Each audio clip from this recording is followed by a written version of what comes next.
RRB NTPC ఈరోజు first షిఫ్ట్లో ఏవైతే క్వశ్చన్స్ అడిగారో మెమరీ బేస్డ్ క్వశ్చన్స్ మనం చూద్దాం. సో దానికి related concept, so expected questions ఏవైతే ఉన్నాయో సో వాటి గురించి ఇప్పుడు డిస్కస్ చేద్దాం. సో ఫస్ట్ క్వశ్చన్ చూద్దాం. సో ఫస్ట్ క్వశ్చన్ వచ్చేటప్పటికి who lead the Khilafat movement. So Khilafat ఉద్యమానికి ఎవరు నాయకత్వం వహించారు అని అడిగారు. సో ఖిలాఫత్ ఉద్యమానికి నాయకత్వం వహించింది అలీ బ్రదర్స్. సో ఈ అలీ బ్రదర్స్ ముఖ్యంగా మనకి ఇద్దరు ఉన్నారు. ఒకళ్ళు వచ్చేసి మనకి మొహమ్మద్ అలీ, ఇంకొకళ్ళు వచ్చి మనకి షౌకత్ అలీ.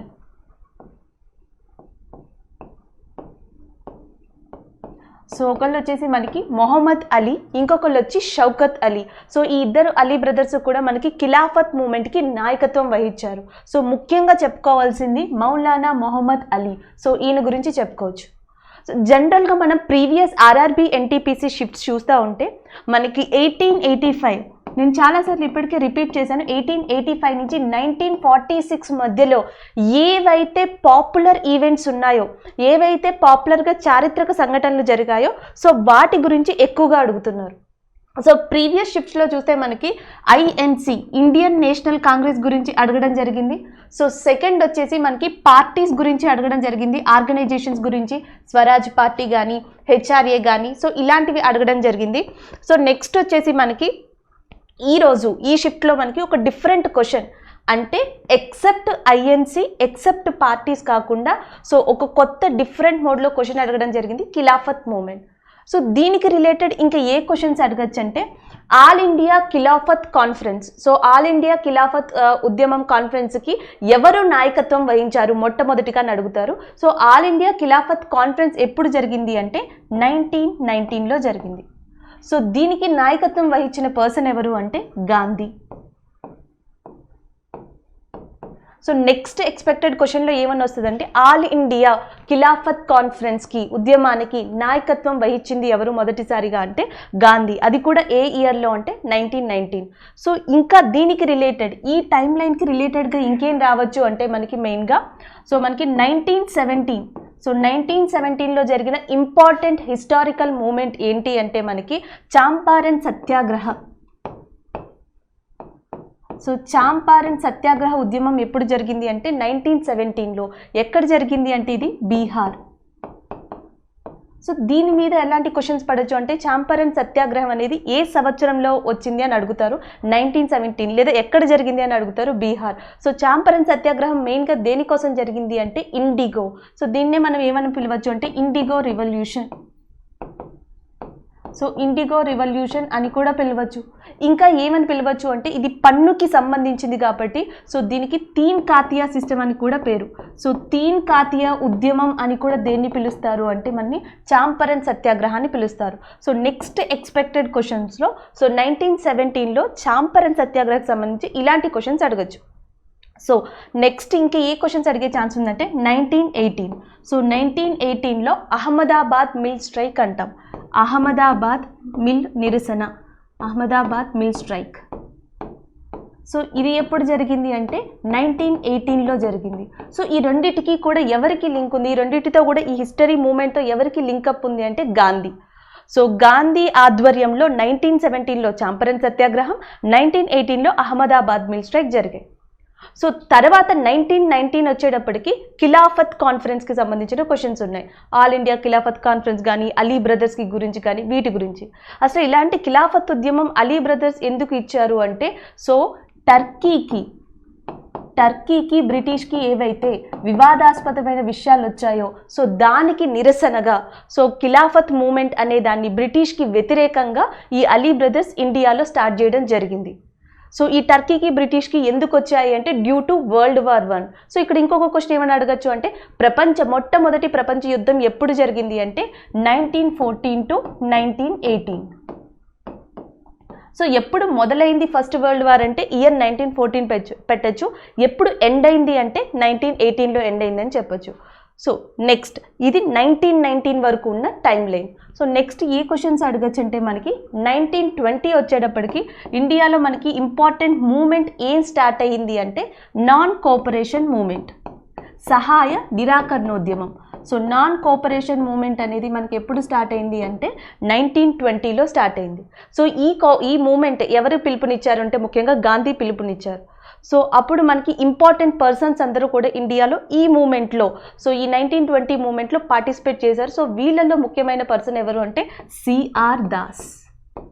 సో ఇక్కడ క్వశ్చన్ ఏమని పడవచ్చు అంటే చిత్తరంజన్ దాస్ ఎవరైతే ఉన్నారో ఆయన ఇంకేమని పిలుస్తారు, ఈయన యొక్క టైటిల్ ఏంటి అని అడుగుతారు. సో చిత్తరంజన్ దాస్ యొక్క టైటిల్ వచ్చేసి మనకి దేశ్ బంధు. సో దేశ్ బంధు అని చెప్పి ఎవరిని పిలుస్తారు అంటే చిత్తరంజన్ దాస్. అట్లానే మోతీలాల్ నెహ్రూ, సో రాజేంద్ర ప్రసాద్, వీళ్ళందరూ కూడా తమ లా వృత్తిని, న్యాయవాద వృత్తిని వదులుకొని సో ఏ మూమెంట్లో పార్టిసిపేట్ చేశారు అంటే 1920 మూమెంట్, నాన్ కోఆపరేషన్ మూమెంట్లో పార్టిసిపేట్ చేశారు.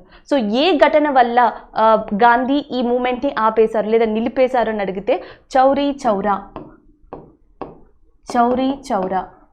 సో క్వశ్చన్ ఎలా వస్తుంది, చౌరీ చౌరా సంఘటన భారతదేశంలో ఎప్పుడు జరిగింది అని వస్తుంది. 5th February 1922. సో 1922 5th ఫిబ్రవరిన చౌరా చౌరీ ఇన్సిడెంట్ అనేది జరిగింది. సో ఇవి నెక్స్ట్ షిఫ్ట్లో మనం ఎక్స్పెక్ట్ చేయబోయే క్వశ్చన్స్. ఎయిదర్ గాంధీ రిలేటెడ్ అడగచ్చు, మూమెంట్స్ రిలేటెడ్ అడగచ్చు, లేదా లీడర్స్ని అడగచ్చు, లేదా ఇట్లా చౌరా చౌరీ సంఘటన ఎప్పుడు జరిగింది అంటే 5th ఫిబ్రవరి 1922. ఏ స్టేట్, ఇప్పుడు ప్రజెంట్ ఈ సంఘటన జరిగింది ఇప్పుడు ఎక్కడ ఉంది, ప్రజెంట్ ఏ స్టేట్లో ఉంది అంటే యూపీ, ఉత్తరప్రదేశ్. సో ఎంతమంది పోలీసులు ఈ సంఘటనలో చనిపోయారు చౌరా చౌరీ ఇన్సిడెంట్లో అంటే 22. సో ఇవి ఆల్మోస్ట్ మనకి అడిగితే ఈ క్వశ్చన్ అడగచ్చు రిపీటెడ్గా, లేకపోతే నెక్స్ట్ ఎక్స్పెక్టెడ్లో ఇలాంటి క్వశ్చన్స్ అడిగే ఛాన్సెస్ చాలా ఎక్కువ ఉన్నాయి. సో ద నెక్స్ట్ వచ్చేటప్పటికి మనకి national youth day. So national youth day గురించి క్వశ్చన్ అడిగారు, జాతీయ యువ దినోత్సవం ఎప్పుడు జరిగింది అని. సో ఎవ్రీ ఇయర్ మనం నేషనల్ యూత్ డే ఎప్పుడు సెలబ్రేట్ చేసుకుంటాము అంటే 12th January on the honour of Swami Vivekananda. So Swami Vivekananda పుట్టినరోజు 12th జనవరి. సో ఆయన యొక్క హానర్గా మనం so national youth day, so అది ఒక రీజన్, ఇంకా నెంబర్ ఆఫ్ రీజన్స్తో మనం యూత్ డేని 12th జనవరిని సెలబ్రేట్ చేసుకుంటాం. అట్లానే ఇంటర్నేషనల్ యూత్ డే, ఇది national youth day. International youth day ఏ రోజు సెలబ్రేట్ చేసుకుంటాము అంటే 12th ఆగస్ట్. సో ఇది వచ్చేసి మనకి 12th జనవరి, ఇంటర్నేషనల్ యూత్ డే వచ్చేసి 12th ఆగస్ట్ సెలబ్రేట్ చేసుకుంటాం. సో ద నెక్స్ట్ వచ్చి మనకి which is the oldest port in India, భారతదేశంలో అతి పురాతనమైన ఓడరేవు ఏది అని అడిగారు. సో ఆన్సర్ వచ్చేసి మనకి కోల్కతా పోర్ట్. సో భారతదేశంలో ఓల్డెస్ట్ పోర్ట్ వచ్చేసి కోల్కతా. సో నెక్స్ట్ ఇంకా ఏ క్వశ్చన్స్ అడిగే ఛాన్స్ ఉంది, దీనికి రిలేటెడ్ ఏ క్వశ్చన్స్ అడిగే ఛాన్సెస్ ఉన్నాయి అంటే biggest port in India. So భారతదేశంలో అతి పెద్ద పోర్ట్ ఏది, బిగ్గెస్ట్ పోర్ట్ ఇన్ ఇండియా అని అడగచ్చు. సో భారతదేశంలో బిగ్గెస్ట్ పోర్ట్ వచ్చేసి మనకి ముంబై పోర్ట్.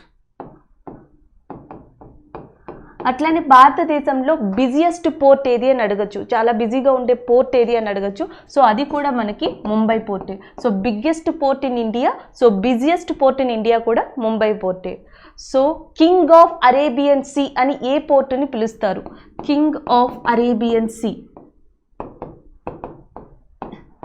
సో ఇలాంటి క్వశ్చన్స్ కూడా ఎక్కువ ఛాన్సెస్ ఉన్నాయి. కింగ్ ఆఫ్ అరేబియన్ సీ అని చెప్పేసి మళ్ళీ ముంబై పోర్ట్నే పిలుస్తారు.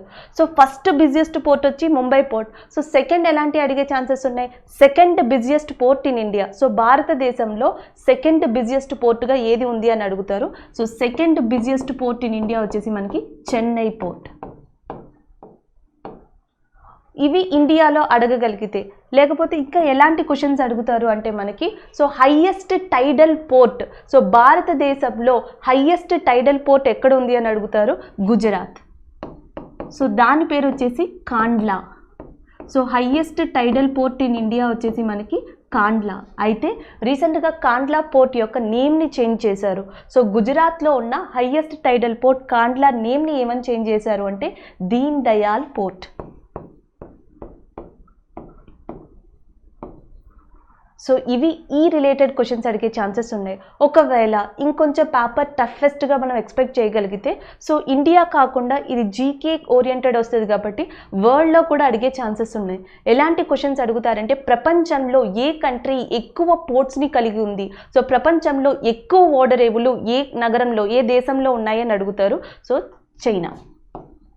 So China is a country which consists of huge number of ports. So more number of ports ఉన్నవి మనకి చైనాలో. ఇంకా ఇంకా డిఫరెంట్ క్వశ్చన్స్ ఏమని అడుగుతారంటే బిగ్గెస్ట్ పోర్ట్ ఇన్ ఇండియా వచ్చేసి Mumbai port, biggest port in the world, so ప్రపంచంలో అతిపెద్ద పోర్ట్ ఏది ప్రస్తుతం అంటే సో అది Shanghai. Biggest port in the world వచ్చేసి షాంఘాయ్, సో అది ఎక్కడ ఉంది అంటే చైనా. సో ఈ రిలేటెడ్ క్వశ్చన్స్ ఎక్కువ అడిగే ఛాన్సెస్ ఉన్నాయి. ఇవి కాకుండా ఇంకా ఇండియాలో ఉన్న ఇంపార్టెంట్ పోర్ట్స్, సో ఎక్కువ షిఫ్ట్స్ ఉన్నాయి కాబట్టి either shift 1 shift 2 so repeated ఇలాంటి టైమ్స్లో particular area and particular port name అడగచ్చు. ఫర్ ఎగ్జాంపుల్ మనకి మహారాష్ట్ర వచ్చేటప్పటికి ఏ పోర్ట్ ఉంది అని అడగచ్చు. సో మహారాష్ట్రలో ఉన్న పోర్ట్ వచ్చేసి మనకి ముంబై పోర్ట్, సో ఇది అడగచ్చు. సో ముంబై పోర్ట్ని ఇంకేమని పిలుస్తారని అడుగుతారు. సో ముంబై పోర్ట్ని ఏమని పిలుస్తారు అంటే నవసేవ, సో నవసేవ పోర్ట్ అని కూడా పిలుస్తారు. నెక్స్ట్ గోవా దగ్గరకు వచ్చేటప్పటికి మనకున్న మెయిన్ పోర్ట్ వచ్చేసి మర్ముగోవన్ పోర్ట్. సో మర్ముగోవన్ పోర్ట్ అనేది ఎక్కడ ఉంది అంటే గోవాలో ఉంది. సో నెక్స్ట్ వచ్చేటప్పటికి మనకి కర్ణాటకలో ఫేమస్ పోర్ట్ వచ్చేసి న్యూ మంగళూరు. సో నెక్స్ట్ వచ్చి మనకి కేరళ. సో కేరళలో ఉన్న ఇంపార్టెంట్ పోర్ట్ వచ్చేసి Cochin. So Cochin port is the important in Kerala.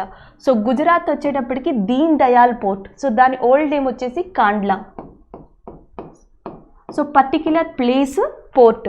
So match of the following, ఇందులో ఏది కరెక్ట్ ఏది రాంగ్, సో ఇలాంటి క్వశ్చన్స్ అడిగే ఛాన్సెస్ ఉన్నాయి. ఇకపోతే మనకి తమిళనాడుకి వచ్చేటప్పటికి ఇంపార్టెంట్ పోర్ట్ వచ్చేసి చెన్నై. So Chennai port. ఇంకొక ఇంపార్టెంట్ పోర్ట్ వచ్చి మనకి ఎన్నోరు.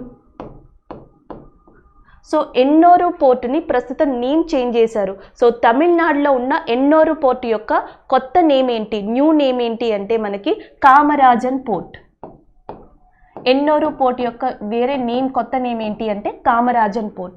అట్లానే తమిళనాడులో ఇంకొక ఇంపార్టెంట్ పోర్ట్ వచ్చేసి మనకి ట్యూటికోరిన్. సో ట్యూటికోరిన్ పోర్ట్ని నేమ్ని ఎట్లా చేంజ్ చేశారు అంటే చిదంబరన్ పోర్ట్ కింద చేంజ్ చేయడం జరిగింది, వివో చిదంబరన్ పోర్ట్ కింద. సో ఇవి తమిళనాడుకి సంబంధించి. సో నెక్స్ట్ వచ్చేసి మనకి ఆంధ్రప్రదేశ్లో ఇంపార్టెంట్ వచ్చేసి విశాఖపట్నం పోర్ట్. సో ఇది ఇంపార్టెంట్. సో ఒడిస్సా వచ్చేటప్పటికి మనకి ఇంపార్టెంట్ వచ్చి పారాదీప్. సో పారాదీప్ ఏదైతే ఉందో అది important port in Odisha. So west Bengal వచ్చేటప్పటికి మనకి కల్కత్తా పోర్ట్ ఉంది అండ్ హల్దియా పోర్ట్ ఉంది. సో ఇవి important ports. So next time port గురించి అడగాలి అనుకుంటే, ఓడరేవు గురించి అడగాలి అనుకుంటే నెక్స్ట్ స్లాట్లో నెక్స్ట్ షిఫ్ట్స్లో ఇలాంటి వీటి మీద క్వశ్చన్స్ అడిగే ఛాన్సెస్ ఉన్నాయి. సో అట్లానే హల్దియా పోర్ట్ని ఏమని పిలుస్తారు అని అడిగే ఛాన్సెస్ ఉన్నాయి. Land locked harbour in India. Land locked harbour in India అని దేన్ని పిలుస్తారు అంటే హల్దియా. Next Paradip port. మొత్తం ఈ పోర్ట్స్ అన్నిట్లో చూసుకుంటే పారాదీప్ పోర్ట్ అనేది సైక్లోన్స్కి ఎక్కువ గురి అవుతుంది. సో ప్రపంచంలో ది వర్స్ట్ సైక్లోన్స్ కింద మనం ఏం చెప్తాము, లేదా భయంకరమైన సైక్లోన్స్ కింద దేని చెప్తామంటే hurricanes. So north America south America దగ్గరకు వచ్చే హరికేన్స్ చెప్తాం. సో దాని మీద ఇంకొక 3 times చాలా సివియర్ డేంజరస్ సైక్లోన్స్గా దేని చెప్తాము అంటే బే ఆఫ్ బెంగాల్లో పారాదీప్ దగ్గర వచ్చే సైక్లోన్స్ని చెప్తాం. సో వాటిని సూపర్ సైక్లోన్స్ అని పిలుస్తాం. అంటే భారతదేశంలో ఏ పోర్టు ఎక్కువ సూపర్ సైక్లోన్స్కి గురి అవుతుంది అంటే పారాదీప్ పోర్ట్ ఒడిస్సాలో ఉంది. ఇంకొక ఇంపార్టెంట్ థింగ్ ఏంటంటే ఇటు అరేబియన్ సీ ఇటు బే ఆఫ్ బెంగాల్, అంటే ఓడరేవులు అరేబియన్ సీకైనా చెందుతాయి లేదా బే ఆఫ్ బెంగాల్ వాటర్కైనా చెందుతాయి. కానీ తమిళనాడు ప్రాంతం ఏదైతే ఉందో సో తమిళనాడులోని కోస్టల్ ఏరియా 3 kinds ఆఫ్ వాటర్ని ఎక్స్పీరియన్స్ చేస్తుంది. సో ఒకటి వచ్చేసి అరేబియన్ సీ, ఇంకొకటి వచ్చేసి బే ఆఫ్ బెంగాల్, సో కింద వచ్చి మనకి ఇండియన్ ఓషన్. సో ఈ 3 కోస్టల్ ఏరియాస్ కలిగి ఉన్న ఒకే ఒక్క స్టేట్ ఇండియాలో ఏది అంటే తమిళనాడు ఏరియా. సో ఇవి మనకి పోర్ట్స్కి సంబంధించిన questions. So the next one. Next వచ్చేసి who is the brand ambassador of La Liga. So La లిగాకి బ్రాండ్ అంబాసిడర్గా ఎవరు ఉన్నారు? సో ఇది వచ్చేసి మనకి ఫేమస్ ఫుట్బాల్ క్లబ్. సో స్పానిష్లో ఉన్న ఫేమస్ ఫుట్బాల్ క్లబ్. సో దీనికి బ్రాండ్ అంబాసిడర్గా ఉన్నది ఎవరు అంటే రోహిత్ శర్మ. సో రోహిత్ శర్మ ఈ రీసెంట్గా ఇంకొక దానికి కూడా బ్రాండ్ అంబాసిడర్గా ఎన్నికయ్యారు, సో నియమించబడ్డారు. దాని పేరు వచ్చేసి మనకి డాక్టర్ ట్రస్ట్. సో రీసెంట్గా Rohit Sharma is appointed as a brand ambassador of doctor trust. ఇది హెల్త్ కేర్కి సంబంధించింది. ఇంకా రోహిత్ శర్మకి సంబంధించిన ఇంకొక ఇంపార్టెంట్ థింగ్ ఏంటంటే so 2019లో 2020లో so Rajiv Gandhi Khel Ratna award, so అది పొందిన వ్యక్తిగా ఎవరున్నారంటే రోహిత్ శర్మ. సో రోహిత్ శర్మ గురించి నెక్స్ట్ టైం మనం ఏ ఎక్స్పెక్ట్ చేయొచ్చు అంటే ఎయిదర్ అవార్డు గురించి అడగచ్చు లేదా డాక్టర్ ట్రస్ట్ గురించి అడగచ్చు. ఈ క్వశ్చన్ కూడా రిపీట్ కావచ్చు. అయితే 2019-20 సో ఈ ఇయర్లో ఈ లా లిగా ఫుట్బాల్ క్లబ్ ఏదైతే ఉందో దీని అవార్డ్ ఇది గెలుచుకున్నది ఎవరు, ఈ కప్ గెలుచుకున్నది ఎవరు అంటే రియల్ మాడ్రిడ్ టీమ్. సో వీళ్ళు 2019-20కి గాను లా లిగా కప్ని గెలుచుకున్నారు. సో ఇవి ఇంపార్టెంట్ క్వశ్చన్స్ దీనికి సంబంధించి. సో ద నెక్స్ట్ వచ్చేసి మనకి another name of Dhola Sadiya bridge. So Dhola Sadiya bridge ఏదైతే ఉందో దాని యొక్క అనదర్ నేమ్ ఏంటి అని అడుగుతున్నారు. సో అనదర్ నేమ్ వచ్చేసి భూపెన్ హజారికా. 2019-2020లో ఎక్కువ సార్లు న్యూస్లో one of the famous personality ఎక్కువ సార్లు న్యూస్లో ఉన్న నేమ్ ఏది అంటే భూపెన్ హజారికానే. సో ఈయన గురించి క్వశ్చన్స్ గురించి మాట్లాడుకునే ముందర ఒకసారి మనం దోల్ సదియా బ్రిడ్జ్ గురించి చూద్దాం. సో ఆ బ్రిడ్జ్ అనేది ఏ స్టేట్స్కి మధ్యలో ప్రస్తుతం కట్టారు అంటే అస్సాం అండ్ అరుణాచల్ ప్రదేశ్. సో అస్సాంకి అరుణాచల్ ప్రదేశ్కి మధ్యలో మనకి ఈ భూపెన్ హజారికా అనే బ్రిడ్జ్ని కట్టారు. సో నెక్స్ట్ ఇంకేం ఇన్ఫర్మేషన్ దీని నుంచి మనం ఎక్స్పెక్ట్ చేయొచ్చు అంటే so Dhola Sadiya bridge is located between Assam and Arunachal Pradesh, constructed on which river, అది ఏ నది మీద కట్టారు అని అడగడానికి ఛాన్సెస్ ఉన్నాయి, లోహిత్. సో అది కట్టింది ఏ రివర్ మీద అంటే లోహిత్. ఇంకొక క్వశ్చన్ ఎట్లాంటిది రావచ్చు అంటే లోహిత్ దేనికి ఉపనది. సో ఈ లోహిత్ అనే ట్రిబ్యూటరీ దేనికి ఉపనది అని అడగచ్చు. Lohit is a tributary of Brahmaputra. Already previous షిఫ్ట్స్లో గోదావరి మీద క్వశ్చన్ అడిగారు, గంగా మీద క్వశ్చన్ అడిగారు. సో నెక్స్ట్ మనం ఎక్స్పెక్ట్ చేయొచ్చు బ్రహ్మపుత్ర మీద. సో బ్రహ్మపుత్ర మీద ఎట్లాంటి క్వశ్చన్స్ ఎక్స్పెక్ట్ చేయొచ్చు అంటే భారతదేశంలో అతిపెద్ద నది, largest river in India, so that is a Brahmaputra. ఇంకా కొంచెం డిఫరెంట్గా అడగాలి అంటే బ్రహ్మపుత్ర భారతదేశంలో ఎన్ని స్టేట్స్లో ప్రవహిస్తుంది, in how many states Brahmaputra river flow in India అని అడిగితే 2 స్టేట్స్. సో ఆప్షన్స్లో కూడా కన్ఫ్యూజ్ చేయడానికి ఇస్తూ ఉంటారు. సో బ్రహ్మపుత్ర రివర్ ఆ 2 స్టేట్స్ ఏవి అంటే దీనికి సంబంధించింది ఒకటి అరుణాచల్ ప్రదేశ్, ఇంకొకటి వచ్చేసి అస్సాం. సో దీని రిలేటెడ్గా ఆల్రెడీ భూపెన్ హజారికా బ్రిడ్జ్ గురించి అడిగారు కాబట్టి సో నెక్స్ట్ షిఫ్ట్లో మేబీ క్వశ్చన్ రిపీట్ అవ్వచ్చు, లేకపోతే దానికి రిలేటెడ్ అడగాలి అనుకుంటే ఈ కాన్సెప్ట్ నుంచి వచ్చే ఛాన్సెస్ ఉంటాయి.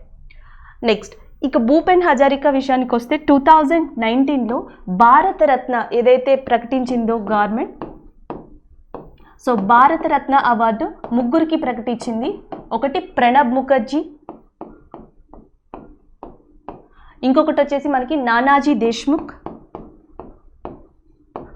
అండ్ థర్డ్ వచ్చేసి మనకి భూపెన్ హజారికా. వీళ్ళ ముగ్గురికి 2019-20కి గాను సో ప్రభుత్వం భారతరత్న అవార్డుని ప్రకటించింది. సో ఇది ఒకటి న్యూస్లో ఉంది. అయితే ఈ భూపెన్ హజారికా ఫ్యామిలీ మెంబర్స్ ఎవరైతే ఉంటారో సో ఈయన ఫ్యామిలీ మెంబర్స్ సో ఈ అవార్డుని తిరస్కరించారు. అప్పట్లో మనకి సిటిజన్షిప్ అమెండ్మెంట్ యాక్ట్ ఏదైతే జరుగుతుందో అమెండ్మెంట్ బిల్, సో దానికి నిరసనగా అస్సాంలో జరిగే కొన్ని ఇష్యూస్కి నిరసనగా సో భూపెన్ హజారికా యొక్క ఫ్యామిలీ సో వాళ్ళు భారతరత్న అవార్డుని తిరస్కరించడం జరిగింది.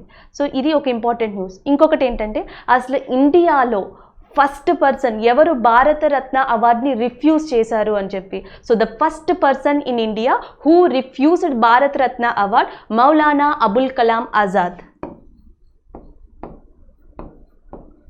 మౌలానా అబుల్ కలాం ఆజాద్. సో క్వశ్చన్ ఎట్లా రావచ్చు అంటే 2019-20లో భారతరత్న ఎంతమందికి ఇచ్చారని అడగచ్చు. సో ప్రణబ్ ముఖర్జీ, నానాజీ దేశ్ముఖ్, భూపెన్ హజారికా. లేదా first person who refused Bharat Ratna అంటే మౌలానా అబుల్ కలాం ఆజాద్. సో ఈయన యొక్క ఇంకొక ఇంపార్టెంట్ థింగ్ ఏంటంటే first educational minister in India. So భారతదేశంలో మొట్టమొదటి విద్యాశాఖ మంత్రి ఎవరు అంటే Maulana Abul Kalam Azad, first educational minister in India. So already మనం ఇప్పుడు ప్రజెంట్ కరెంట్ ఉన్నవి చూసాం కాబట్టి, కరెంట్ సిచ్యువేషన్ చూసాం కాబట్టి దీనికి ఉల్టా అంటే ఆపోజిట్ క్వశ్చన్స్ ఎట్లాంటివి అడగచ్చు అంటే అసలు ఫస్ట్ భారతరత్న ఎవరికి ఇచ్చారని అడగచ్చు. సో ఫస్ట్ భారతరత్న ముగ్గురికి ఇచ్చారు 1954లో. సో 1954లో ముగ్గురికి ఇవ్వడం జరిగింది. సో ఒకళ్ళు వచ్చేసి మనకి రాజగోపాలాచారి. సో ఒక పర్సన్ వచ్చేసి రాజగోపాలాచారి. సో ఇంకొక పర్సన్ వచ్చేసి మనకి సర్వేపల్లి రాధాకృష్ణ. సో సర్వేపల్లి రాధాకృష్ణకి ఇవ్వడం జరిగింది. సో మూడో వ్యక్తి వచ్చేసి మనకి సర్ సివి రామన్. సో ముగ్గురికి 1954లో so Bharat Ratna first time అందుకున్న రెసిపిటెంట్స్ ఎవరు అంటే so Rajagopalachari, Radhakrishna, Sarvepalli Radhakrishna, CV Raman. So total ఇప్పటి వరకు అంటే 1954 నుంచి ఇప్పటి వరకు ఎంతమందికి భారత రత్న ప్రభుత్వం ప్రకటించింది అంటే 48, 48. సో ఈ 48లో ఎంతమంది విమెన్స్ ఉన్నారు, భారతరత్న అవార్డు అందుకున్న విమెన్స్ ఎంతమంది అంటే 5. సో టోటల్గా 5 మెంబర్స్ 5 విమెన్స్ ఇండియా నుంచి సో భారతరత్నాన్ని పొందారు. సో వీళ్ళని ఈజీగా గుర్తుపెట్టుకోవచ్చు. ఇండియన్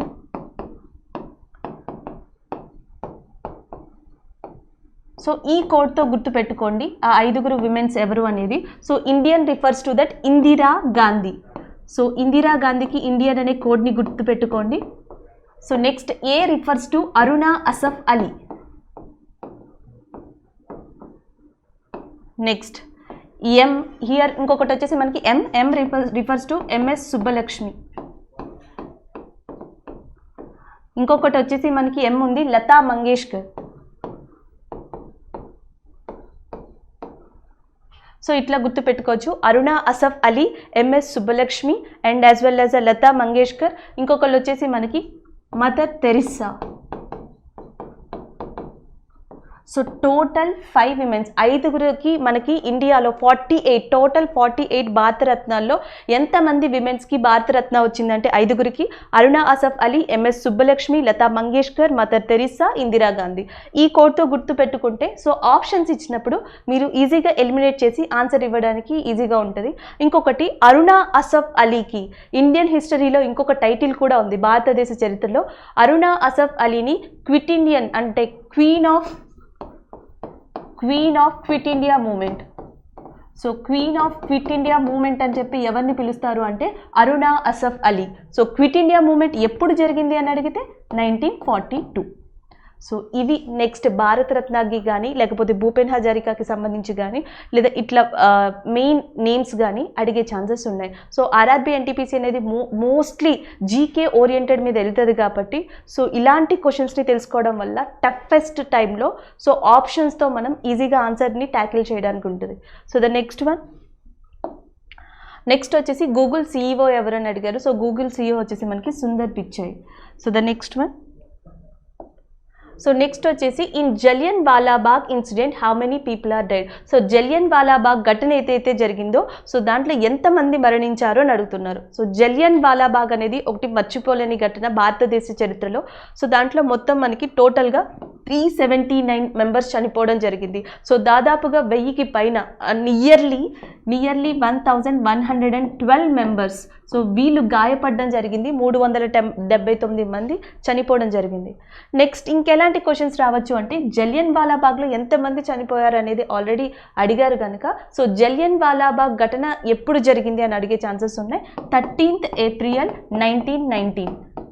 సో 2019కి ఈ ఘటన జరిగి 100 years కంప్లీట్ అయింది. So 13th April 1919 Jallian Walabagh అనేది జరిగింది. సో ఈ ఉదంతం జరిగినప్పుడు బ్రిటిష్ అధికారి ఎవరు అని అడుగుతారు. General O'Dwyer. అయితే జనరల్ ఓడయ్యర్ని చంపింది ఎవరు? Who killed general O'Dwyer? Udham Singh. పంజాబ్కి చెందిన ఉధమ్ సింగ్ జనరల్ ఓడయ్యర్ని చంపారు. So Udham Singh is a answer. So ఈయన గురించి అడగచ్చు. ఈయన ఏ స్టేట్కి సంబంధించిన ఆయన అంటే పంజాబ్కి సంబంధించిన ఆయన. సో ఈయన గురించి చాలాసార్లు పార్లమెంట్లో ప్రస్తావించడం కూడా జరిగింది. సో పార్లమెంట్లో ఎక్కువ సార్లు ప్రస్తావించిన వన్ ఆఫ్ ద పర్సన్ పేరు వచ్చేసి మనకి Udham Singh who killed general O'Dwyer. అయితే ఈ జలియన్ వాలాబాగ్ ఉదంతం మొత్తానికి కూడా బ్రిటిష్ ఒక కమిటీని వేసింది చూడమని చెప్పి. సో ఆ కమిటీ పేరేంటని అడుగుతారు. Hunter committee. క్వశ్చన్ ఏమని వస్తుందంటే సో జలియన్ వాలాబాగ్ ఇన్సిడెంట్ని మొత్తం పర్యవేక్షించడానికి సో దాని గురించి తెలుసుకోవడానికి బ్రిటిష్ ప్రభుత్వం నియమించిన కమిటీ పేరు వచ్చేసి హంటర్ కమిటీ. ఏ ఇయర్లో వేశారు అంటే 1919. సో 1919లోనే హంటర్ కమిటీ వేయడం జరిగింది. సో ఇవి జలియన్ వాలాబాగ్ related expected questions. So the next one next వచ్చేసి మనకి మహారాష్ట్ర సీఎం. సో మహారాష్ట్ర ముఖ్యమంత్రి ఎవరు అని అడుగుతున్నారు, ఉద్ధవ్ ఠాకరే. సో ఉద్ధవ్ ఠాకరే ఇప్పుడు ప్రజెంట్ మహారాష్ట్ర చీఫ్ మినిస్టర్గా ఉన్నారు. సో ఆర్ఆర్బి ఎప్పుడైతే ఫస్ట్ షిఫ్ట్ మొదలైందో 28న, సో ఎవ్రీ షిఫ్ట్లో ఎయిదర్ చీఫ్ మినిస్టర్ కానీ గవర్నర్ కానీ, సో వీళ్ళిద్దరిలో కంపేర్ చేసుకుంటే ఎక్కువ సార్లు చీఫ్ మినిస్టర్స్ గురించి అడుగుతున్నారు. సో అందుకే మీరు particular states chief ministers and ముఖ్యంగా గవర్నర్స్ వీళ్ళ పేర్లు గుర్తుపెట్టుకోండి. ఫర్ ఎగ్జాంపుల్ ఇట్లా మనకి సౌత్ ఇండియా చీఫ్ మినిస్టర్స్ ఎవరైతే ఉంటారో సో వాళ్ళకి ఏదైనా ఒక కోడ్ లాంటిది పెట్టుకుని గుర్తుపెట్టుకోండి. ఈజీగా గుర్తుపెట్టుకోవాలంటే ఇలా కూడా పెట్టుకోవచ్చు, Uddhav promoted Yediyurappa and Vijay.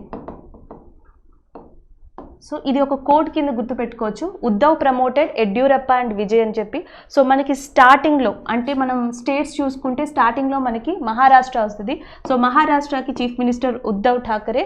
So next Goa వస్తుంది, గోవాకి చీఫ్ మినిస్టర్ ప్రమోద్ సావంత్ వస్తారు. సో నెక్స్ట్ వచ్చేసి యడ్యూరప్ప కర్ణాటక. సో కర్ణాటక కింద ఉండేది కేరళ కాబట్టి సో కేరళకి చీఫ్ మినిస్టర్గా Vijayan. So Uddhav promoted Yediyurappa and Vijayan. ఇలా గుర్తుపెట్టుకుంటే ఆల్మోస్ట్ 4 స్టేట్స్ చీఫ్ మినిస్టర్స్ని కవర్ చేయొచ్చు.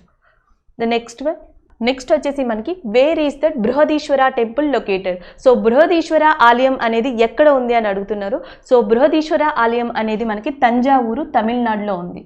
సో దీన్ని నిర్మించిన పర్సన్ ఎవరు అంటే రాజరాజ చోళ.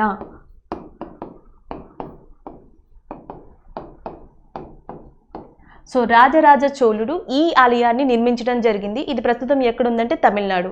సో ఇంకోళ్ళ క్వశ్చన్ ఎలా అడగచ్చు అంటే వరల్డ్స్ లార్జెస్ట్ గ్రానైట్ టెంపుల్, ప్రపంచంలోనే అతిపెద్ద గ్రానైట్ టెంపుల్ ఏది అని అడుగుతారు. సో అది కూడా బృహదీశ్వర ఆలయే, లొకేటెడ్ ఇన్ తమిళనాడు. ఇంకొక క్వశ్చన్ ఎలా పడవచ్చు అంటే మనకి బృహదీశ్వర ఆలయం తర్వాత చోళులు కట్టించిన టెంపుల్స్లో ఎగ్జామ్స్లో ఎక్కువగా అడిగే క్వశ్చన్ ఏదంటే గంగైకొండ చోళాపురం.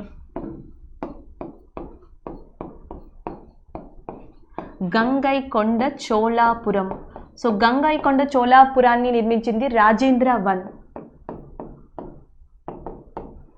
ఇది కూడా తమిళనాడులోనే ఉంది. రాజేంద్ర వన్ దీన్ని నిర్మించడం జరిగింది, గంగైకొండ చోళాపురం. సో రాజేశ్వరి టెంపుల్ ఎక్కడుంది, ఇలాంటి క్వశ్చన్స్ అడిగే ఛాన్సెస్ ఎక్కువ ఉన్నాయి.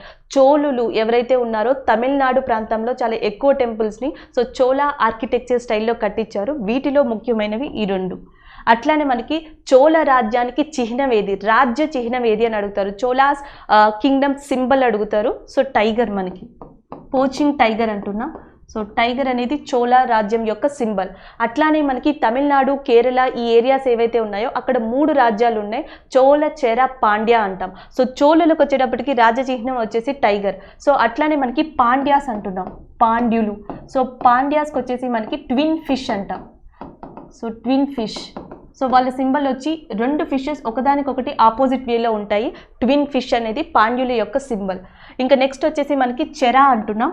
సో చెరాకు వచ్చేసి బౌ అండ్ యారో, బాణం మరియు విల్లు. సో బౌ అండ్ యారో అనేది చెరా యొక్క రాజ్య సింబల్. సో ఒక్కొక్కసారి ఏం చేస్తారంటే చోళా యొక్క రాజ్య సింబల్ కానీ చెరా యొక్క రాజ్య సింబల్, కింగ్డమ్ సింబల్స్ ఏంటి, చిహ్నాలు ఏంటి అని అడుగుతారు, లేదా టెంపుల్స్ అడుగుతారు, లేదా పర్టిక్యులర్గా పర్సన్ పేరు. ఆదిత్య చోళ ఏ వంశానికి చెందినవాడు, ఏ రాజ్యానికి చెందినవాడు అని అడగచ్చు. సో సుందరవర్మన్ పాండ్యన్, సో సుందరవర్మన్ పాండ్యన్ ఏ వంశానికి చెందినవాడు, ఇట్లాంటివి అడగచ్చు. సో ఇవి చాలా ఇంపార్టెంట్. సో అట్లానే మనకి పాండ్యుల మీదకి ఏ పర్సన్ దాడి చేశాడు, ఏ ముస్లిం పర్సన్ దాడి చేశారనే క్వశ్చన్ కూడా వస్తుంది. మాలిక్ కఫూర్. సౌత్ ఇండియా మీదకి దాడికి వచ్చింది ఎవరు అంటే మాలిక్ కఫూర్. సో అల్లావుద్దీన్ ఖిల్జీ యొక్క ఆ సంస్థానంలో ఉండే main person Malik Kafur. So Malik Kafur పాండ్యుల కాలంలో పాండ్యుల మీదకి దాడికి రావడం, సౌత్ ఇండియా మీదకి దాడికి రావడం జరిగింది. సో ఈయన ఏ రాజ్యానికి చెందిన పర్సన్ అంటే ఖిల్జీ, అల్లావుద్దీన్ ఖిల్జీ టైంలో పర్సన్. సో ఇవి నెక్స్ట్ ఏమైనా చోళ, చెర, పాండ్యాస్ నుంచి అడగాలి అనుకుంటే సో ఈ కాన్సెప్ట్స్ మెయిన్గా ఉంటాయి. నెక్స్ట్ వచ్చేసి who is the father of shades of saffron. So shades of saffron అనే దానికి, షేడ్స్ ఆఫ్ కుంకుమ పువ్వు, దీనికి యొక్క రచయిత ఎవరు అని అడుగుతున్నారు. సో దీని రచయిత వచ్చేసి మనకి షబా నాఖ్వి. సో షబా నాఖ్వి అనే పర్సన్ ఈ షేడ్స్ ఆఫ్ కుంకుమ పువ్వు అనే దానికి రచయిత. సో అట్లానే భారతదేశంలో మనకి సాఫ్రాన్ అనేది ఎక్కువగా పండించే స్టేట్ ఏది అని అడుగుతారు. సో ప్రజెంట్ అది యూనియన్ టెరిటరీగా ఉంది, జమ్మూ అండ్ కాశ్మీర్. సో భారతదేశంలో ఎక్కువగా కుంకుమ పువ్వు ఎక్కడ కనిపిస్తుంది అంటే Jammu and Kashmir area.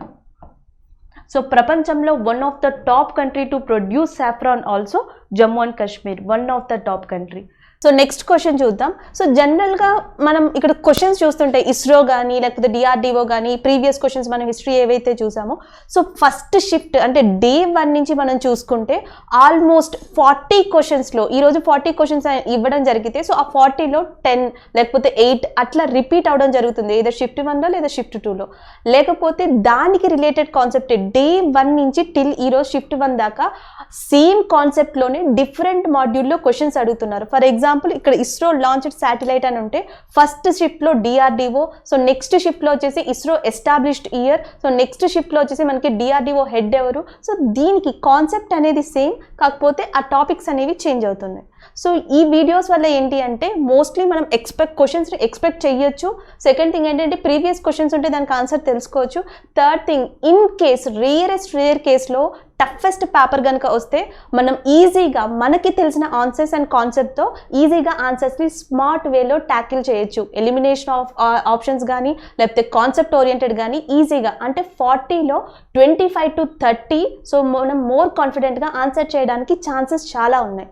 So మీరు ప్రీవియస్ వీడియోస్ ఒకవేళ చూడకపోతే సో మీరు ప్రీవియస్ వీడియోస్ చూడాలి అనుకుంటే లేదా ఇట్లాంటి క్వశ్చన్స్ మీకు పీడిఎఫ్ ఇంగ్లీష్ లేదా తెలుగు కావాలి అనుకుంటే సో ఈ వీడియోలో కింద డిస్క్రిప్టివ్ లింక్లో యూట్యూబ్ లింక్ ఉంది and as well as Telegram link ఉంది. ఒకసారి దాన్ని క్లిక్ చేసి వీడియోస్ని చూడండి, మీకు మేబీ యూజ్ఫుల్ అవుతాయి. సో ఇలాంటి వీడియోస్ నెక్స్ట్ అప్డేట్ మీకు కావాలి, ఫర్దర్గా కావాలి అనుకుంటే సో ఐఏసీ ఛానల్ని సబ్స్క్రైబ్ చేసుకోండి. సో నెక్స్ట్ మీరు మిగతా వీడియోస్ని కూడా ఈజీగా ఫాలో కావచ్చు. సో ఇక్కడ క్వశ్చన్ చూద్దాం. In which year ISRO launched its 100th satellite? So 100th satellite ని ఇస్రో ఎప్పుడు లాంచ్ చేసింది, ఏ ఇయర్లో లాంచ్ చేసింది అని అడుగుతున్నారు. సో మనకి ఆన్సర్ వచ్చేసి ఇక్కడ 2018. సో 2018లో ఇస్రో తన యొక్క 100th satellite ని లాంచ్ చేసింది. దాని పేరు వచ్చేసి మనకి కార్టోసాట్ 2. కార్టోసాట్ 2. సో జనరల్గా ఇండియాలో ఏమైనా ఇన్సాట్, జీసాట్ ఇట్లా ఉంటాయి. సో మనకి ఇన్సాట్ రిలేటెడ్ కూడా ఒక క్వశ్చన్ వచ్చిండే. ఇన్సాట్ సో ఇది దేనికి సంబంధించింది అంటే కమ్యూనికేషన్కి సంబంధించింది. సో టెలివిజన్ ప్రసారాలకి కానీ, వెదర్ రిపోర్టింగ్ కానీ, ఫోర్కాస్టింగ్ కానీ, డిజాస్టర్ మేనేజ్మెంట్కి కానీ సో ఇలాంటి వాటి కోసం సో మనం యూజ్ చేసే శాటిలైట్ సిరీస్ వచ్చేసి మనకి ఇన్సాట్ అని చెప్పొచ్చు. సో ఇప్పటికీ మనం ఎన్ని ఇన్సాట్స్ని లాంచ్ చేసామంటే టిల్ డేట్ 42. సో ఫస్ట్ వచ్చేసి మనకి INSAT. So 42nd communication satellite వచ్చేసి మనకి CMS-1. సో అట్లానే మనకి కార్టోసాట్ అంటే గూగుల్ మ్యాప్స్ కావచ్చు లేకపోతే జియోగ్రఫీ మ్యాప్స్ కావచ్చు. సో వరల్డ్కి సంబంధించిన మ్యాపింగ్ ఇన్ఫర్మేషన్ ఏదైతే ఉంటుందో సో నెక్స్ట్ ఫర్దర్ రాబోయేదంతా మనకి ఆర్టిఫిషియల్ ఇంటెలిజెన్సీ మీద డిపెండ్ అయి ఉంటుంది. సో అట్లాంటి ఆర్టిఫిషియల్ ఇంటెలిజెన్సీకి హెల్ప్ అయ్యేదే మనకి గూగుల్ మ్యాప్స్ కానీ లేకపోతే జియోగ్రఫికల్ ఓరియంటెడ్ ప్లేసెస్ కానీ. సో వీటన్నిటి కోసం యూజ్ చేసే టెక్నాలజీకి వాడే శాటిలైటే కార్టోసాట్స్, ఈ రేంజ్ అనమాట. సో ఇది 100th శాటిలైట్ ఆఫ్ ఇస్రో. ఇంకా ఎలాంటి క్వశ్చన్స్ అడిగే ఛాన్సెస్ ఉన్నాయంటే ఇస్రో ఎప్పుడు ఎస్టాబ్లిష్ చేశారు అంటారు. So August 15, 1969. సో ఇప్పుడు ప్రజెంట్ ఇస్రోకి డైరెక్టర్గా ఉన్నది ఎవరు అంటే K. Sivan. సో మనకి అట్లానే ఇండియాలో 2 రాకెట్ లాంచింగ్ సెంటర్స్ ఉన్నాయి. 2 rocket launching centres are there mainly. So మెయిన్గా యూజ్ చేసేది ఒకటి వచ్చేసి మనకి Thumba rocket launching centre, Thumba equatorial rocket launching centre. So ఇది వచ్చేసి కేరళలో ఉంది, తిరువనంతపురం. ఇంకొకటి వచ్చేసి మనం షార్క్ అంటాం, Sriharikota rocket launching centre, Sriharikota rocket launching centre. So ఇది వచ్చేసి ఆంధ్రప్రదేశ్లో ఉంది. సో ఈ 2 ఇండియాకి ముఖ్యమైన మెయిన్ రాకెట్ లాంచింగ్ సెంటర్స్. ఒకవేళ ప్లేస్ అడగచ్చు లేదా నేమ్ లేదా ప్లేస్ అడగచ్చు, విసా వర్సా. సో ఒకసారి దీన్ని క్రాస్ చెక్ చేసుకోండి. సో ద నెక్స్ట్ వచ్చేసి international dance day is celebrated on which day? So అంతర్జాతీయ నృత్య దినోత్సవం ఏ తేదీన జరుపుకుంటారు అని అడిగారు. సో ఆన్సర్ వచ్చేసి 29th April. సో అట్లానే మనకి మెయిన్గా ఇక్కడ అంతర్జాతీయ నృత్య దినోత్సవం సో డాన్స్కి సంబంధించింది కాబట్టి సో జీకే ఓరియంటెడ్లో either NTPC or any competitive exam 2 types of questions మనం చూడొచ్చు. ఒకటి క్లాసికల్ డాన్సెస్ అడగచ్చు, సో లేకపోతే ఫోక్ డాన్సెస్ అంటాం. So Garba, Amba, Dandiya, so particular state. లేకపోతే ఫ్రీక్వెంట్గా మనకి 90% గెస్ట్ చేసే క్వశ్చన్స్ ఏంటంటే క్లాసికల్ డాన్సెస్. సో అలాంటి క్లాసికల్ డాన్సెస్ ఇండియాలో ఎన్ని ఉన్నాయంటే 8. సో ఎలాంటి క్వశ్చన్స్ అడుగుతారు?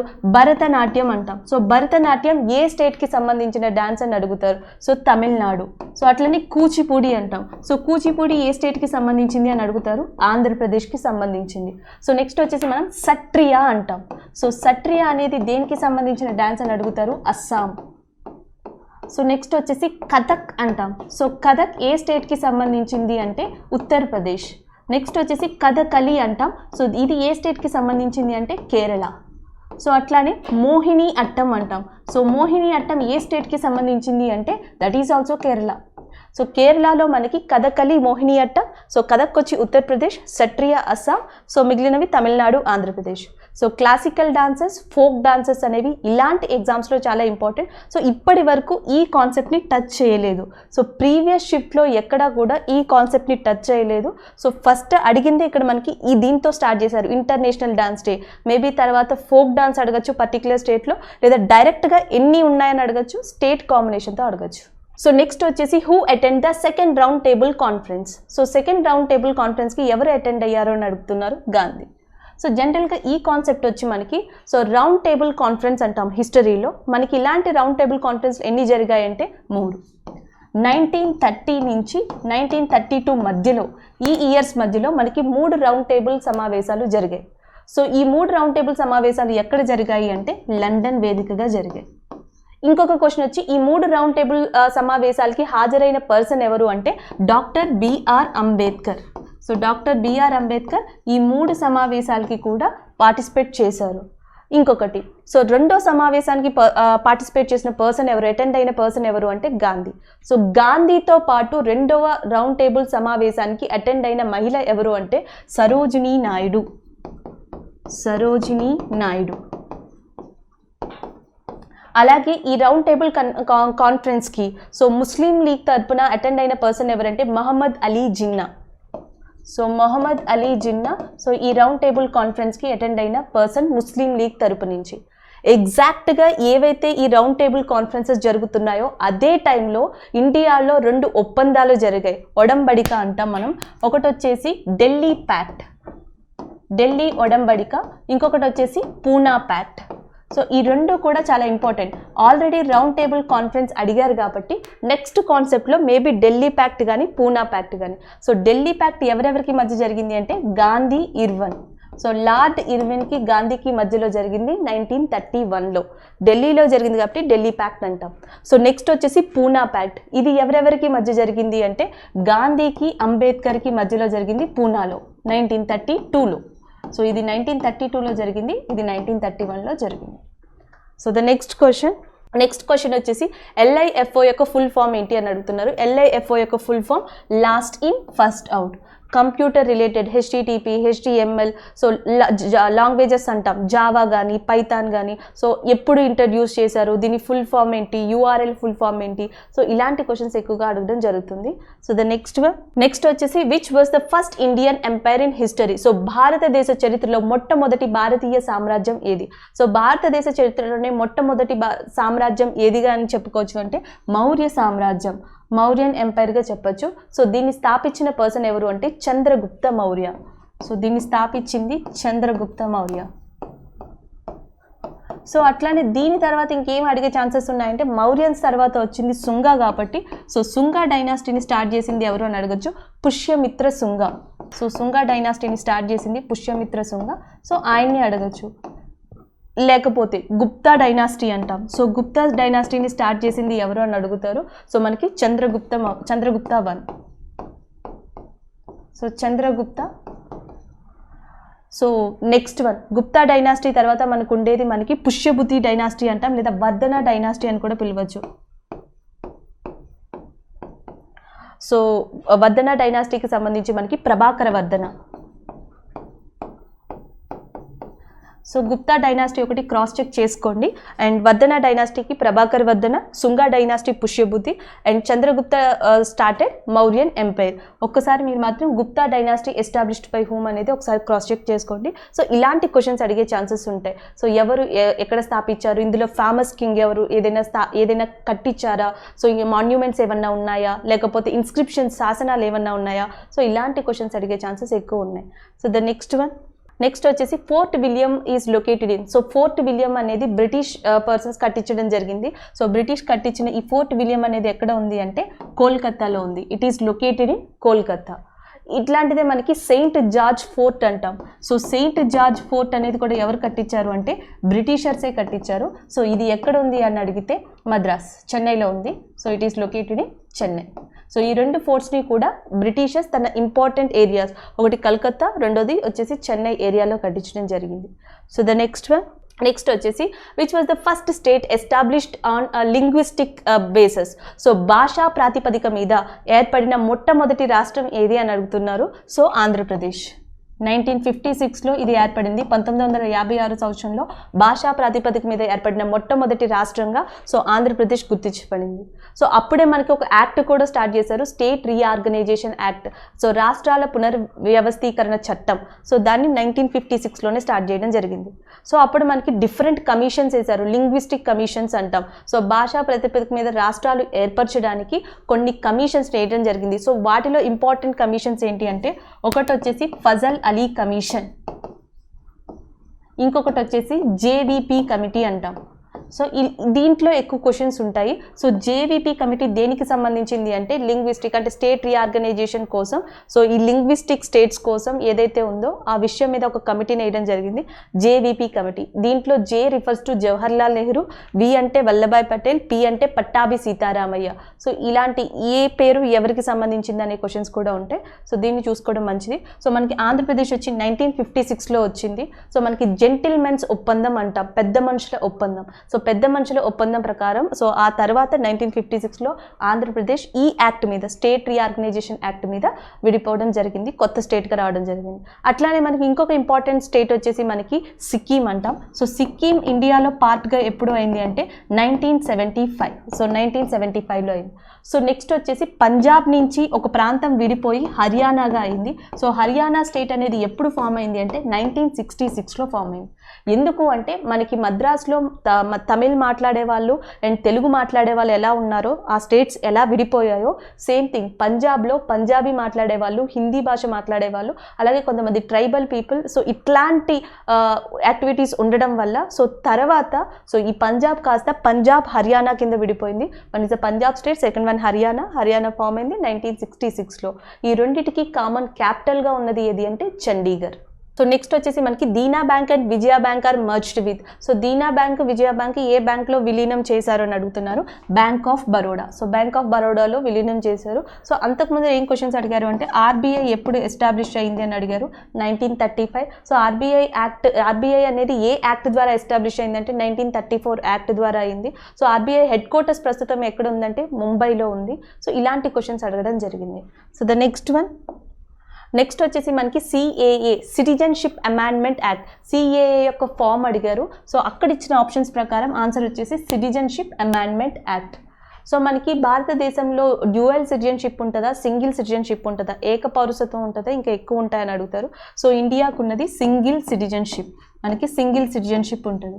సో ఇంకొక క్వశ్చన్ ఏమని అడుగుతారు అంటే అసలు ఈ పౌరసత్వంకి సంబంధించి సో మనకి ఏ విభాగంలో, రాజ్యాంగంలో ఏ విభాగంలో ఉంది అని అడుగుతారు, కాన్స్టిట్యూషన్లో ఏ పార్ట్లో ఇంక్లూడ్ చేశారని అడుగుతారు. సో మనకు వచ్చేసి పార్ట్ 2 రెండవ విభాగంలో భారతదేశం యొక్క పౌరసత్వం గురించి ఇవ్వబడింది, రెండవ విభాగంలో ఇవ్వబడింది. సో ఏ ఆర్టికల్ నుంచి ఏ ఆర్టికల్ వరకు అని అడిగే ఛాన్సెస్ కూడా ఉన్నాయి. సో 5 to 11, 5 నుంచి 11 వరకు ఏ ఆర్టికల్స్ ఉన్నాయో ఈ ఆర్టికల్స్ అన్ని సిటిజన్షిప్ గురించి మాట్లాడితే పార్ట్ 2లో ఉంది.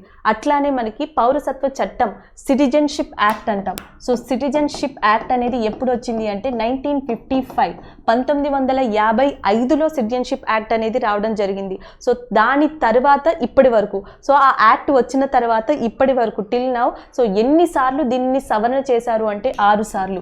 సో 6 times మనం సిటిజన్షిప్ యాక్ట్ని అమెండ్మెంట్ చేసాం. సో లాస్ట్ టైం దీని సవరణ ఎప్పుడు జరిగింది అంటే 2019లో. సో 2019లో దీని సవరణ అనేది జరిగింది.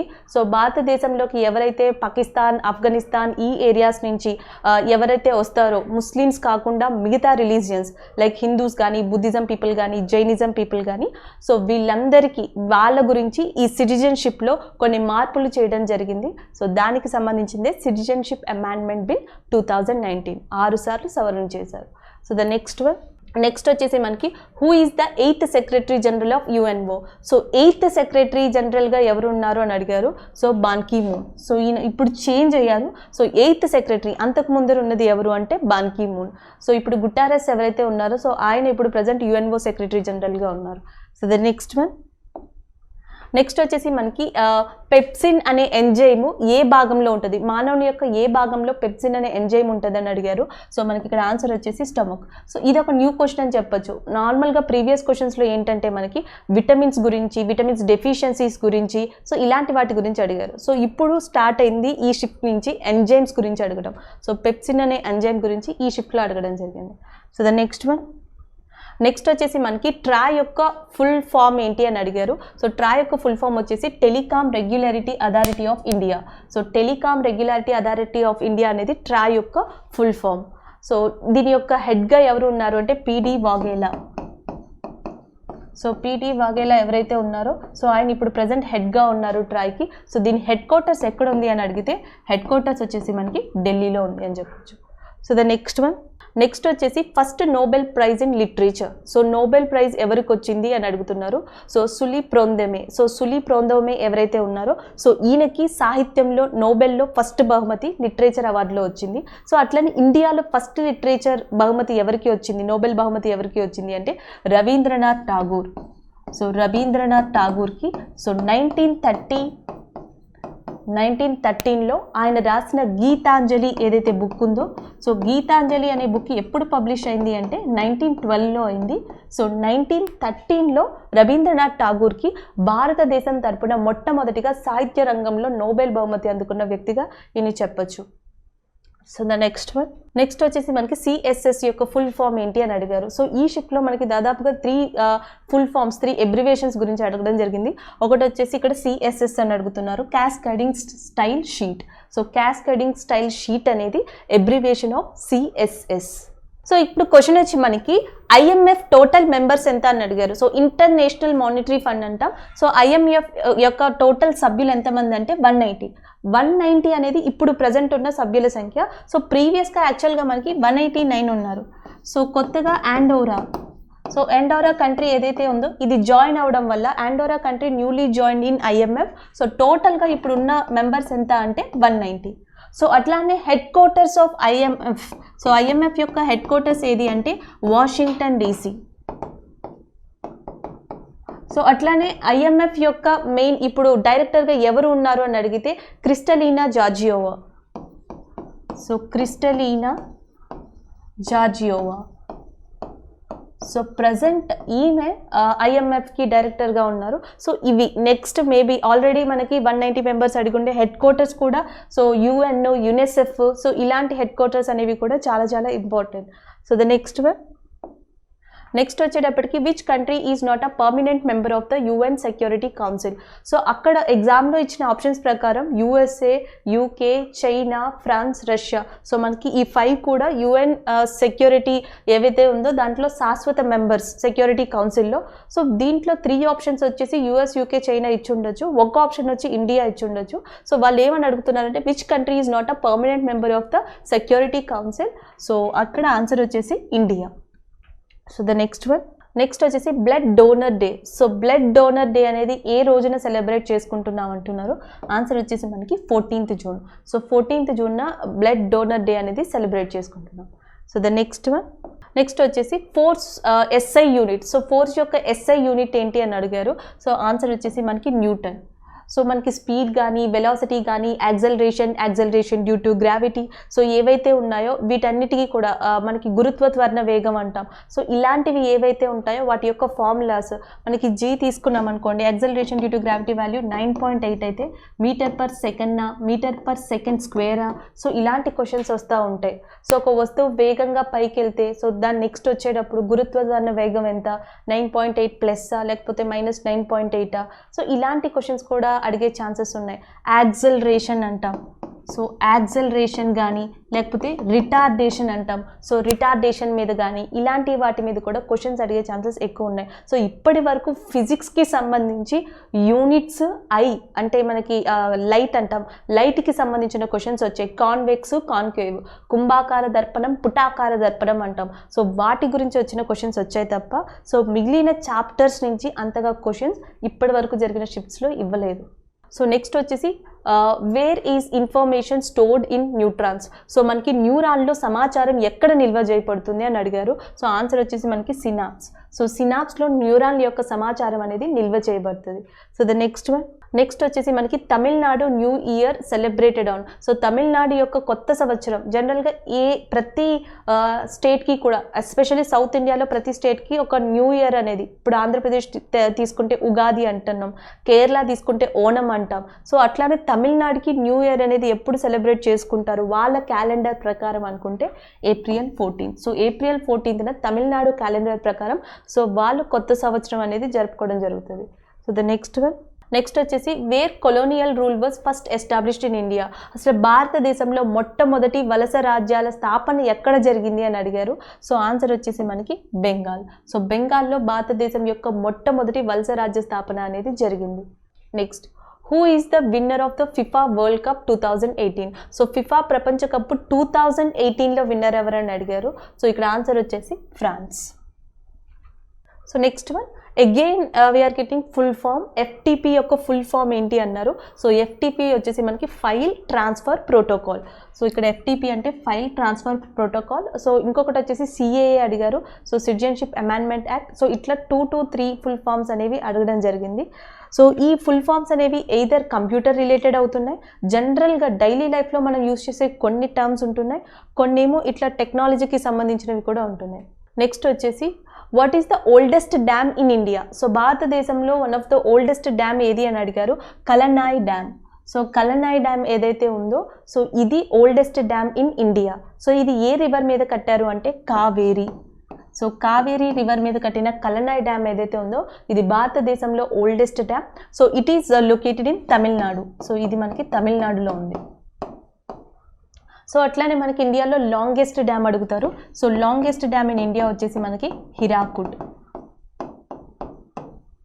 So highest dam in India అని అడుగుతారు. ఈ రెండు కూడా చాలా different. Longest dam in India అయితే మనకి హిరాకుడ్ ఒడిస్సాలో ఉంది, మహానది రివర్ మీద. హైయెస్ట్ డ్యామ్ ఇన్ ఇండియా ఉత్తరాఖండ్లో ఉంది, దాని పేరు వచ్చేసి తెహ్రీ. సో మనకి ప్రపంచంలోనే oldest dam still right now it is working, ఇప్పుడు కూడా జరుగుతుంది దాని మీద, దాన్ని యూజ్ చేస్తున్నారు. అది సిరియాలో ఉంది. It is located in Syria. So ప్రపంచంలో oldest dam in the world is located in Syria. So దాని నేమ్ వచ్చేసి యాక్చువల్గా లేక్ హోమ్స్ డ్యామ్ అని ఉంటుంది. సో అది సిరియాలో ఉంది, oldest dam in the world. So the next వచ్చేసి సిక్కిం గవర్నర్. ఆల్రెడీ మనకి ఇందాక మహారాష్ట్ర చీఫ్ మినిస్టర్ చూసాం, ఇక్కడ సిక్కిం గవర్నర్ అడుగుతున్నారు. Sikkim governor Ganga Prasad. So present Sikkim గవర్నర్గా ఉన్నది గంగా ప్రసాద్. సో సిక్కింలో ఉన్న హైయెస్ట్ మౌంటైన్ వచ్చేసి కాంచన్జంగ్, ఇండియా యొక్క హైయెస్ట్ మౌంటైన్. సో సిక్కింలో ఉన్న ఇంపార్టెంట్ నేషనల్ పార్క్ వచ్చేసి మనకి అది కూడా కాంచన్జంగ్ నేషనల్ పార్క్. అండ్ ఇంకొక ఇంపార్టెంట్ ఏంటంటే నేపాల్కి సిక్కింకి ఉన్న మెయిన్, టిబెట్కి సిక్కింకి ఉన్న మెయిన్ కనెక్షన్ ఏంటి రివర్తో అంటే తీస్తా. సో నేపాల్ నుంచి సిక్కింలోకి వచ్చే వన్ ఆఫ్ ద ఇంపార్టెంట్ రివర్గా దేన్ని చెప్తారు అంటే తీస్తా. సో తీస్తా దేనికి ట్రిబ్యూటరీ అని అడిగితే Brahmaputra. So Brahmaputra one of the ఉపనదిగా ఉన్న నది ఏది అంటే తీస్తా అని కూడా చెప్పొచ్చు. సో ఇలాంటి క్వశ్చన్స్ అడుగుతారు. సో సిక్కిం దగ్గర ఉన్న పాసెస్ కనుమ ఏంటి అని అడుగుతారు. షిప్కిలా, నతులా అంటాం, నతులా కనుమ. ఇది సిక్కింకి టిబెట్కి మధ్యలో ఉంది. సో ఇలాంటి రిలేటెడ్ క్వశ్చన్స్ కూడా అడగచ్చు. నెక్స్ట్ వచ్చేసి new alluvial soil is also known as. కొత్త ఒండ్రు నేలని ఏమని పిలుస్తారు అని అడిగారు.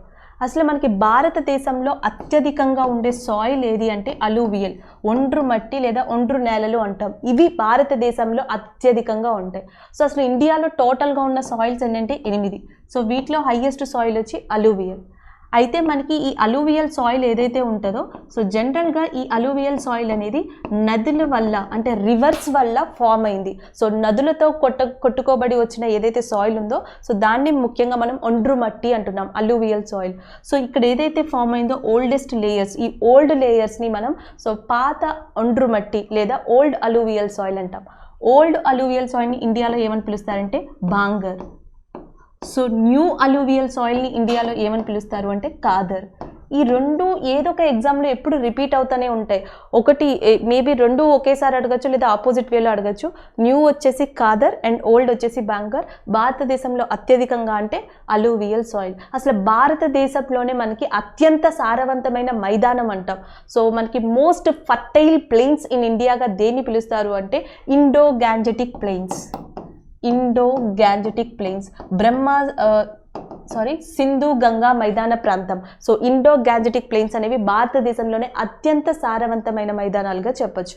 సో ద నెక్స్ట్ వచ్చేసి మనకి UNESCO honoured with city with smart city award. So 2020లో స్మార్ట్ సిటీ అవార్డ్ కింద యునెస్కో దేన్ని గుర్తించింది, దేనికి అవార్డు ఇచ్చింది అని అడుగుతున్నారు వియన్నా.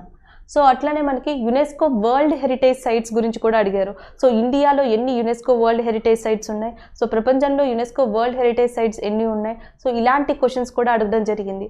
ప్రపంచం మొత్తంలోనే ఎక్కువ యునెస్కో వరల్డ్ హెరిటేజ్ సైట్స్ ఎక్కడ ఉన్నాయి అంటే ఒకటి ఇటలీ, రెండోది వచ్చేసి చైనా.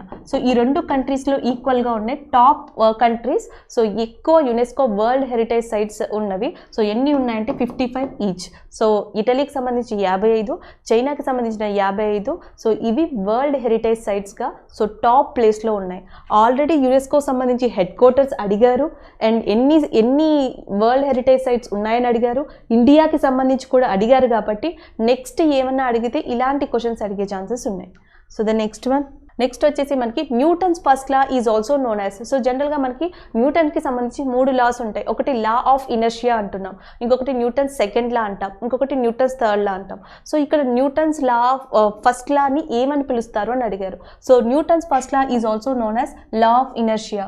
సో ఇది ఒక మూమెంట్, ఒక బాడీ యొక్క మూమెంట్ గురించి, గమనాన్ని గురించి లేదా చలనాన్ని గురించి చెప్తుంది కాబట్టి సో అందుకని దీన్ని లా ఆఫ్ ఇనర్షియా అంటాం.